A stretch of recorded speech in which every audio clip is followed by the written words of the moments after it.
Bonjour à tous. Les événements du 14 février 2020 m'interpellent.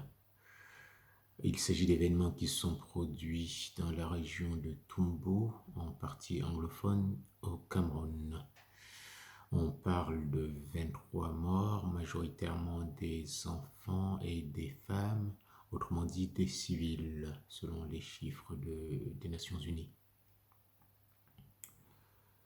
Cette situation est très grave et personne ne doit rester indifférent. Je me propose dans cette vidéo d'apporter quelques éléments de solution à cette grave crise humanitaire qui secoue le Cameroun depuis 2016, autrement dit bientôt 3 ans. Les bilans font état de 1800 morts et environ 500 000 personnes déplacées.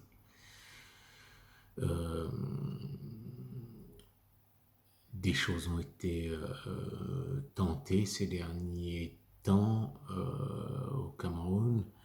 Notamment, il y a eu un grand dialogue national qui a débouché, entre autres, sur la proposition d'une décentralisation renforcée dans cette partie du Cameroun afin d'apporter des éléments de solution.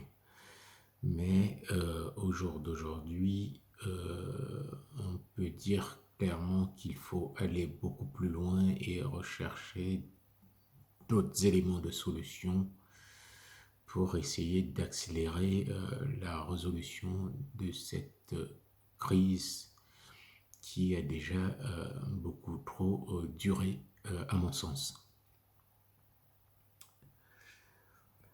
Qu'est-ce que je propose? Je vais en fait tenter des solutions pour le moins osées. Le but, c'est de rechercher des éléments nouveaux, si possible pertinents, qui pourraient aider à la résolution de cette crise. Je proposerai en fait donc plusieurs points. Le premier point en fait porterait sur l'amnistie du leader nommé Ayoub Tabé. C'est le leader sécessionniste pour cette partie du Cameroun. Mon argumentation sur ce point reposerait sur le fait qu'on pourrait considérer que l'action de ce leader sécessionniste s'inscrit dans un cadre politique plutôt que militaire. Si tel est bien le cas, étant une action politique, même si clairement des velléités d'indépendance ont été affichées, une solution par la voie de la négociation et du dialogue semble clairement préférable. Et c'est dans ce contexte qu'effectivement je propose tout simplement une amnistie de M. Ayoub Tabé qui actuellement purge une condamnation pour donc des faits de sécession.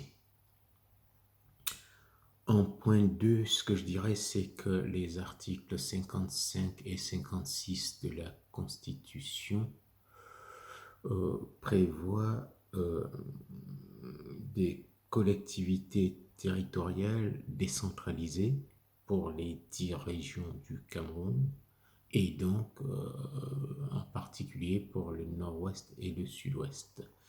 Même si donc d'après le grand débat national, cette décentralisation serait pour cette région renforcée.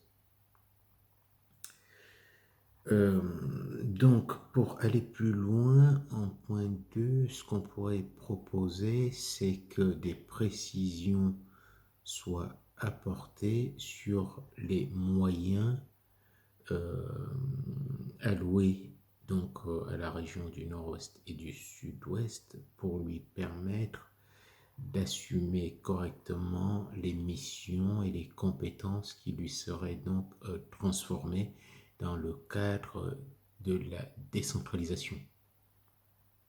Cela permettrait donc de donner un caractère concret et effectif à cette décentralisation et l'idéal serait que ce soit fait le plus rapidement possible.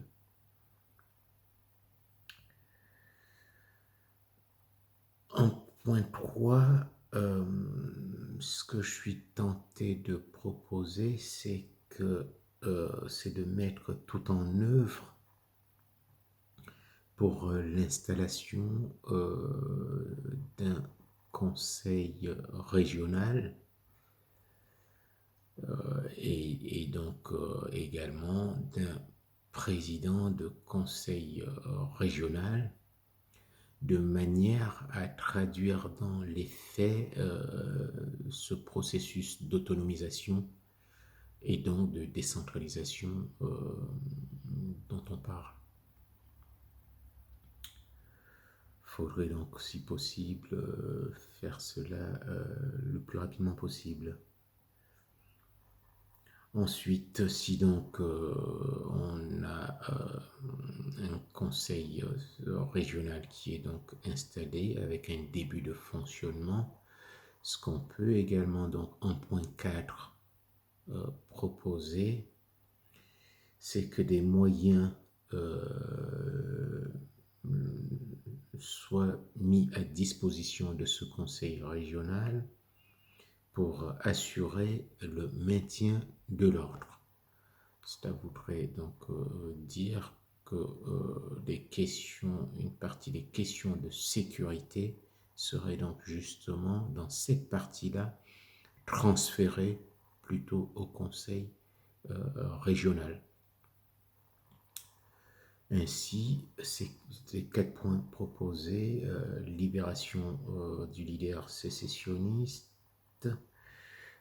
précision sur les moyens financiers alloués pour la mise en œuvre des missions et des compétences de la région. En point 3, installation le plus rapidement possible du conseil régional. Et en point 4, mise à disposition des moyens de maintien de l'ordre. Voilà donc 4 points qui peuvent, s'ils sont mis en œuvre assez rapidement, permettre de considérer que le processus d'autonomisation et de décentralisation est clairement enclenché. Et plus tard, on pourra éventuellement redébattre des questions de fédéralisme le cas échéant, mais franchement, avec une décentralisation bien effective, la question du fédéralisme se poserait avec beaucoup moins d'acuité. Merci pour votre attention.